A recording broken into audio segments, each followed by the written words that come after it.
Sclerotherapy. Sclerotherapy is another procedure performed for treatment of refluxing varicose veins.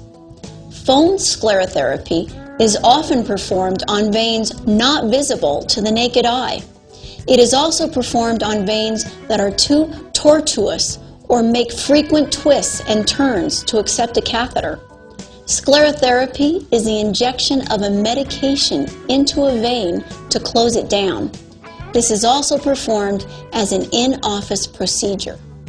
Using ultrasound or a special light for guidance, a small needle is inserted into the problematic vein.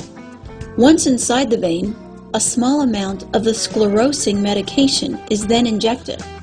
Polidocanol is one of the most common sclerosing medications we use to close veins. Although polidocanol is not currently approved by the Food and Drug Administration, it is known to be very safe and effective. It is one of the most commonly used agents in the United States and throughout the world to close veins. Polidocanol is typically foamed to increase its potency. Once the medication is injected, it fills the space inside the vein, causing irritation and scarring of the vein wall, which ultimately results in vein closure.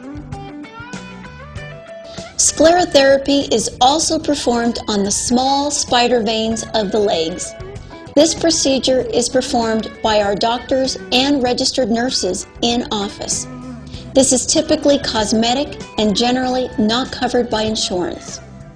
Using a small needle and sclerosant, the tiny veins are injected, which typically eliminates the veins. New spider veins often develop at similar locations. You must wear a prescription-strength compression stocking for 48 hours, night and day, following the procedure. After 48 hours, you may take the stocking off at night, but you must wear the compression stocking the majority of the day for an additional 7 days. Although uncommon, risks include infection, bleeding, deep or superficial vein thrombosis, blistering, skin discoloration, and skin ulceration. Infection risk is minimized by our use of strict sterile technique during ablation and phlebectomy procedures. Persistent bleeding can usually be controlled with approximately 5 minutes of moderate pressure. Your risk of deep venous thrombosis, or DVT, is less than 1%. The risk is higher if you have a history of previous DVT, are taking oral contraceptives, hormone replacement therapy, or if you have a known clotting disorder. Another complication from sclerotherapy is possible skin discoloration with hard lumpiness under the skin. This lumpiness is often the vein itself being turned into scar tissue. The discoloration and the lumpiness resolve usually completely within 9 to 12 months. Another rare complication from sclerotherapy is skin ulceration. Ulceration may occur if the sclerosant agent interacts with tissue outside of the vein.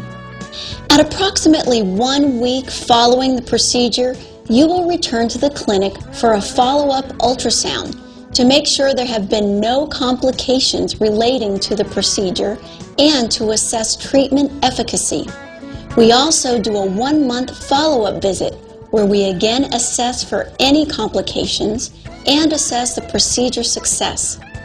At this 1-month follow-up visit, we typically determine the possible need for additional treatment.